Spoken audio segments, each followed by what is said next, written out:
আপনারা কারা? সেবে ভাই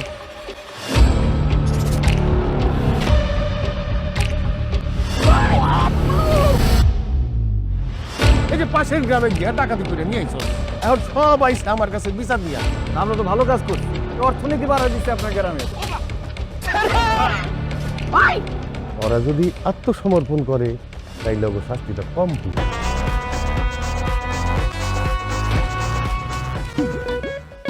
ভবিষ্যতে আপনার বিয়ে হবে, হ্যাঁ সেটা তো হইবই। তো বিয়ের পরে আপনার বাচ্চা কাচ্চা হবে। আরে ধ্যাৎ, এখন এসব। আচ্ছা বলেন। মানুষজন যখন আপনার বাচ্চা কাচ্চাকে বলবে যে তাদের মা একজন ডাকাত, কেমন বাজে শোনাবে না? বুঝতে পারছি আমাদের অনেক বড়